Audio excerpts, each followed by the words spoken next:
त्यही भएर बोलाउँ न म पनि खान्छु भन्छ। भाइ भन तिमी भाइ त भन्छौ आज हाम्रो चाहिँ हरिले पापा हामी आज हाम्रो ड्युटी अफ भएर चाहिँ घुम्न आएको साथीहरू सबैजना चाहिँ बाहिर बस्छु ल ए हुँदैन नि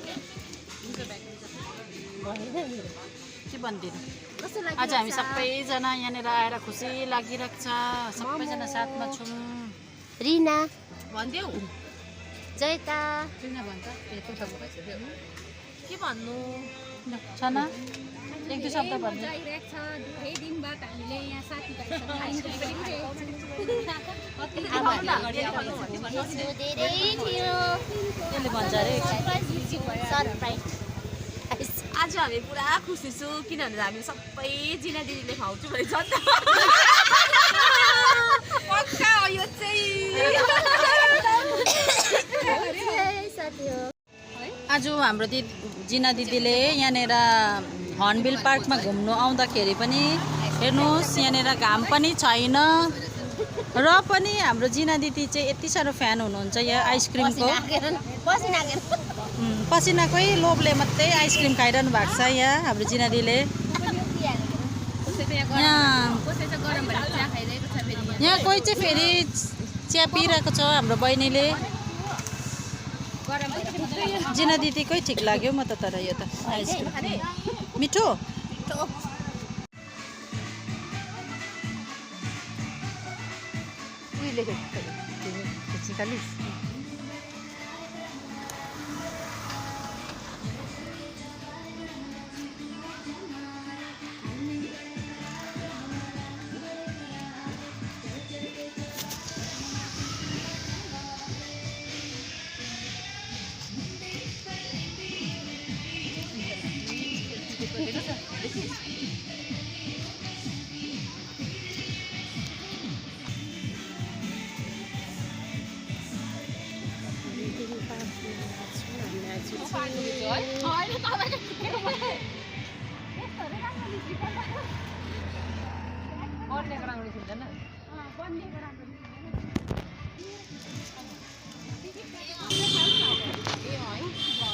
गरमले म त बाखेर मरि त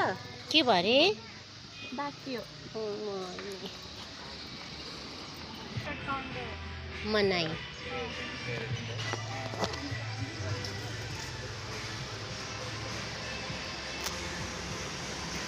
जाँदैछौँ हामी केटीहरू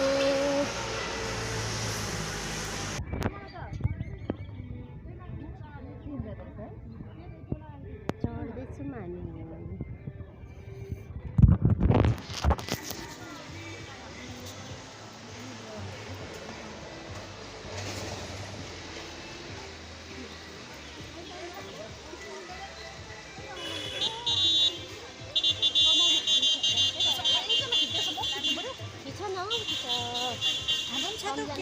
हुन्छ त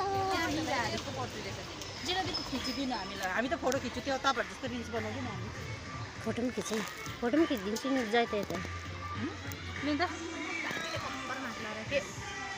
फोटो खिच्छु मेरो माइजूको यिनीहरूको मैले त्यति दामी फोटो खिचेको छु कि धान पुगे गङ्गा कस्तो लाग्यो बे म पनि सक्दिनँ होला माथि चाहिँ माथि सिसा रहेछ सक्दिनँ होला जानु चाहिँ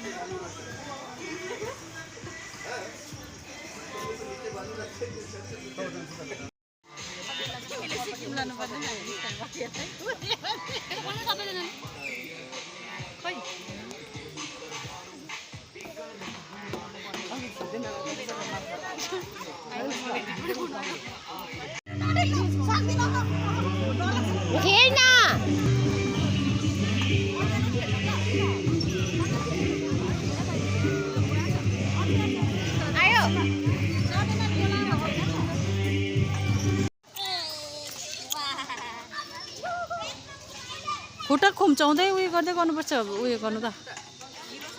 होइन खुम्चाउँदै फिन्जाउँदै गर्नु न अन्त उत्तिन्छ त